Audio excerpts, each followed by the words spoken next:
Il s'appelle Ye Erfan, il est footballeur professionnel, on le voit d'ailleurs sur ces images, marquer ce très beau but en faveur de l'équipe nationale chinoise.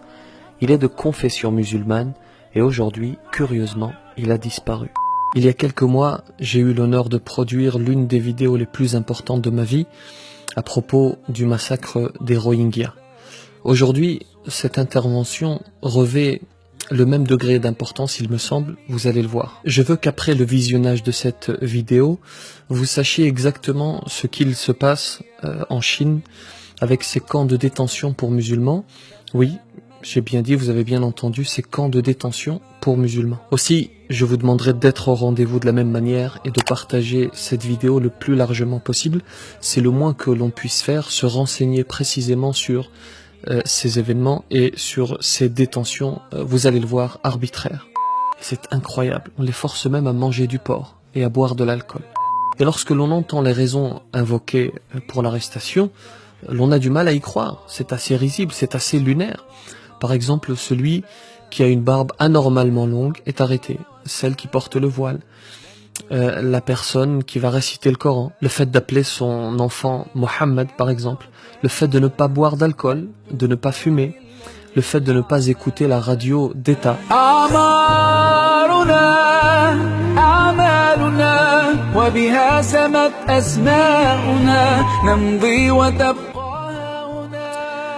Nous sommes en 2018, bientôt en 2019. Et pourtant, des milliers d'êtres humains, des centaines de milliers d'êtres humains sont enfermés dans des camps de manière arbitraire. Lorsque l'appareil photo et la caméra furent inventés, on s'est dit, c'est fini, les tyrans ne pourront plus enfermer, ne pourront plus massacrer leur peuple. Qui plus est, avec l'arrivée d'Internet, les infos circulent, tout est visible aujourd'hui. Et pourtant, et je vais me répéter, on enferme encore des êtres humains par milliers, par centaines de milliers dans des camps. Alors, allons-y dans l'ordre et de manière concise pour que vous compreniez exactement ce qu'il en est.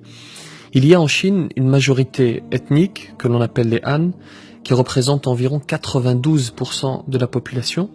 Il y a par ailleurs 55 autres ethnies minoritaires, officiellement reconnues, dont font partie les Ouïghours, qui nous intéresse aujourd'hui. Il s'agit d'un peuple musulman, turcophone, qui habite dans la région du Xinjiang en Chine. Ils sont un peu plus de 10 millions et ils sont essentiellement en Chine. Pendant longtemps, ils étaient nomades et vivaient en Mongolie. Par la suite, ils se sont installés dans la région du Xinjiang et depuis 1949, cette région est contrôlée par la République populaire de Chine. Alors qu'est-ce qui s'y passe exactement? C'est assez simple en réalité. Tout individu qui montre une conviction religieuse est susceptible de se faire arrêter. Et lorsque l'on entend les raisons invoquées pour l'arrestation, l'on a du mal à y croire. C'est assez risible, c'est assez lunaire. Par exemple, celui qui a une barbe anormalement longue est arrêté, celle qui porte le voile, la personne qui va réciter le Coran, le fait d'appeler son enfant Mohammed par exemple, le fait de ne pas boire d'alcool, de ne pas fumer, le fait de ne pas écouter la radio d'État. Dans la rue, on contrôle leur téléphone. Les Ouïghours sont systématiquement contrôlés par les policiers. C'est à leur téléphone portable qu'ils s'intéressent. On les force à mettre des puces GPS dans leur voiture et dans les camps, on les torture. On les force même, et c'est incroyable, on les force même à manger du porc et à boire de l'alcool. Selon plusieurs témoignages, selon plusieurs enquêtes, selon un certain nombre de photos satellites, il y a environ 1 million de Ouïghours et de Kazakhs qui sont enfermés, y compris des handicapés, y compris des malades, y compris des adolescents, des femmes enceintes, des vieillards. Dans un premier temps, la Chine va nier l'existence, va nier simplement l'existence de ces camps. Par la suite, ils vont avouer, ils vont reconnaître l'existence de ces camps et ils vont même se mettre à justifier et à expliquer que c'est de l'éducation, qu'il s'agit d'éduquer ces Ouïghours. Curieuse manière de les éduquer. Il est important ensuite de se poser une question. Comment justifie-t-il ces arrestations, l'existence de ces camps?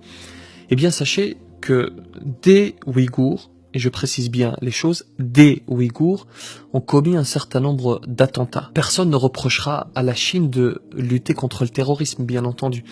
Le problème, c'est que sous prétexte de lutter contre le terrorisme, on arrête de manière arbitraire et on arrête des musulmanes et des musulmans qui se comportent de manière très correcte avec leurs concitoyens qui vivent paisiblement. Car la radicalisation reste extrêmement minoritaire chez les Ouïghours, d'après un certain nombre de témoignages et notamment celui de Marc Julien, doctorant à l'INALCO. On arrête en écrasante majorité des innocents que l'on sépare de leur famille, que l'on sépare de leurs enfants. On les déplace dans des prisons très éloignées en province, on les déplace en avion, on les déplace en train, et cela nous rappelle les heures les plus sombres de notre histoire. Alors, quid des réactions internationales? Pendant très longtemps, ce fut motus et bouche cousue, long silence, et dernièrement, au mois d'août, les Nations Unies ont enfin pris la parole pour dire et pour demander officiellement la fermeture de ces camps. Aux États-Unis également, des membres du Congrès ont écrit un rapport pour demander la fermeture des camps et ils ont dit, je cite, la répression sans précédent de la minorité musulmane chinoise pourrait constituer un crime contre l'humanité. La question que l'on se pose toutes et tous, bien entendu, c'est que faire ici en France ou en Belgique ou au Canada, que faire pour les aider? Et on se dit également de la même manière, mais comment peut-on vivre paisiblement alors qu'ils souffrent?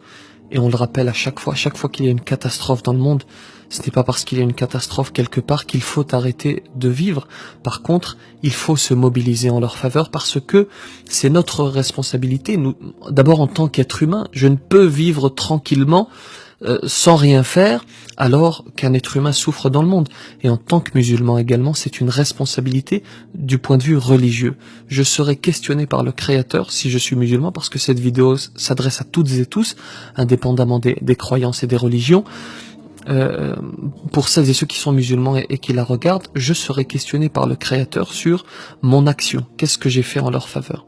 Donc la première des choses, bien sûr, si vous trouvez cette vidéo pertinente, partagez-la au plus grand nombre pour que l'on puisse se renseigner. D'ailleurs, c'est le deuxième point, se renseigner sur ce qui s'y passe, encore plus précisément, parce qu'ici, il s'agit d'une présentation assez concise, mais il est important d'aller dans le détail, de comprendre encore plus la problématique pour pouvoir par la suite en parler et sensibiliser autour de nous. Ensuite, il faut se mobiliser physiquement et manifester. Il faut également écrire à nos élus parce que la France n'a pas encore réagi officiellement. Il faut interpeller les élus locaux, les députés, et vous allez sur les sites, le site de l'Assemblée nationale et le site du Sénat pour trouver les adresses mail et les numéros de téléphone. Il faut que nous mettions les oppresseurs sous pression parce que si l'on détourne leur regard, alors ils continueront leur basse besogne et ils continueront à enfermer les Ouïghours. Il faut également agir sur le plan financier. Et vous pouvez aider le Congrès mondial ouïghour qui représente les intérêts collectifs des Ouïghours. Et je vous mets le lien pour que vous puissiez vous renseigner sur ce congrès et que vous puissiez les aider. Il y a également un point très important qu'il ne faut pas négliger si tu es musulman, c'est lever les mains au ciel et invoquer notre Créateur. Et il faut bien entendu se mobiliser, il faut faire ce que l'on appelle l'asbab, c'est-à-dire les causes, et il faut également demander de l'aide à notre Créateur qui leur facilite les choses. Et ne te pense pas trop petit pour agir. On entend souvent cela, mais qu'est-ce que je peux faire avec mes petits bras? Si chacun agit à sa petite échelle, alors le mouvement peut avoir de l'ampleur. Mais si personne ne fait rien, alors bien entendu les choses ne changeront pas. L'on dit que ce sont les petits ruisseaux qui forment les grands fleuves. À toi d'agir, à toi de faire l'effort, au moins de partager cette vidéo, ou d'agir financièrement, ou de manifester, ou d'interpeller les élus. Qu'Allah soit avec eux, et qu'ils retrouvent au plus vite leur famille. Que la paix soit sur vous.